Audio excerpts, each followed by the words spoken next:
Welcome back to the Wall Street Podcast. Today, we're doing a deep dive into a really key report. This one's from Morgan Stanley & Co., LLC. It's titled NVIDIA Corp. Earnings Preview, setting up, and it dropped August 18th, 2025, very early, 04:31 a.m. GMT. We're going to extract the crucial insights for you on NVIDIA's demand, supply progress, the competitive scene, basically what you need to know looking forward. All right, so let's unpack Morgan Stanley's view. They're maintaining an overweight rating. That's right, overweight. And they've nudged the price target up slightly to $206 from $200. Okay, and the core message? Well, the message seems pretty clear. Expect a strong quarter, a strong outlook, but the real optimism, it seems focused further out, especially to 2026. What's really interesting is how customers are talking about demand.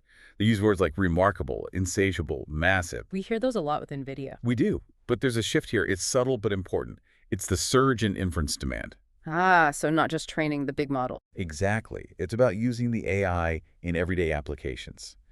And that makes installing capacity really challenging, maybe more than just chip supply itself. And this demand is broad. Very broad.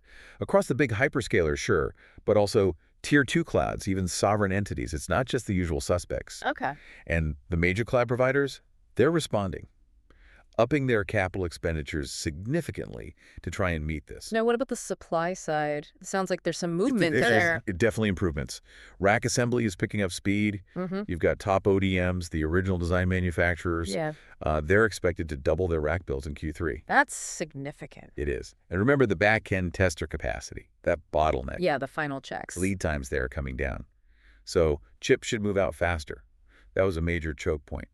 Now, this does bring up the question of market access, particularly China. Always a factor. The report assumes, well, minimal impact from China in the October quarter guidance. There's just ongoing uncertainty, conflicting reports about H20 chip purchases by Chinese hyperscalers. So expect conservative guidance there. Management's likely to be cautious, yeah, given the whole geopolitical situation. And competition. How does Morgan Stanley see NVIDIA holding up? They seem quite optimistic, actually. They see NVIDIA growing share in 2025 and holding close to 85% share in 2026. That's against both merchant silicon rivals and custom ASICs. And the massive R&D spend helps there, I imagine, over $15 billion a year. Absolutely. That's a huge factor. But it's also their strategy, moving into rack connectivity, software, services. An ecosystem play. Exactly. Yes. They're not just selling the chip, they're selling the whole solution. Yeah. It makes it increasingly tough for competitors to match them, especially performance-wise. Okay, so we have this constant tension, right? This incredible demand pulling against the supply constraints. How does Morgan Stanley see this playing out near term?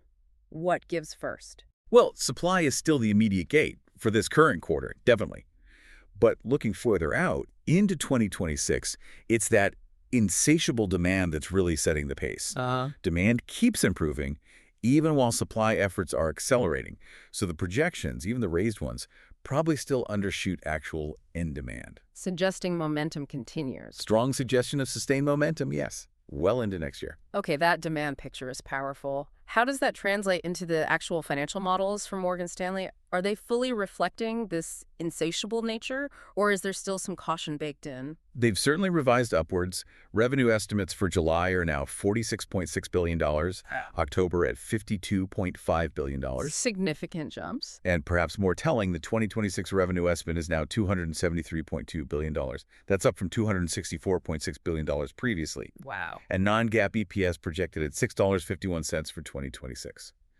So yes, the upward revisions show strong conviction in that growth path, even though the near-term bar is, getting higher. So digging deeper into that competitive edge, beyond just the R&D budget, what are the core technical or strategic drivers really solidifying NVIDIA's position long-term? It's their move towards integrated solutions. They're pushing these rack-scale solutions, basically pre-configured AI infrastructure. Making it easier for customers to deploy. Exactly. Combine that with their advanced NVLink interconnect technology, like the upcoming Rubin platform they've announced. They're offering this complete package to cloud customers. Creates a high bar for competitors. A very significant performance hurdle, yes. It's the hardware, the software, the networking, the services. This comprehensive approach really cements their edge for mainstream AI tasks. Right. Makes it very hard for rivals to truly compete across the board. And it's worth remembering this isn't just abstract market stuff. This directly impacts things you use every day, that insatiable demand. It's what fuels the AI getting smarter in your phone, the personalized recommendations you see online, even progress in things like autonomous driving. Absolutely. The sheer level of investment going into AI infrastructure, all driven by this demand, points to a future where AI is woven even more deeply into, well, everything. Transforming industries. Potentially transforming industries and consumer interactions faster than we might expect. Something to think about. How will this ongoing race for computational power shape the next big wave of tech innovation that affects all of us? That wraps up our deep dive for today. Thanks for joining us on the Wall Street Podcast.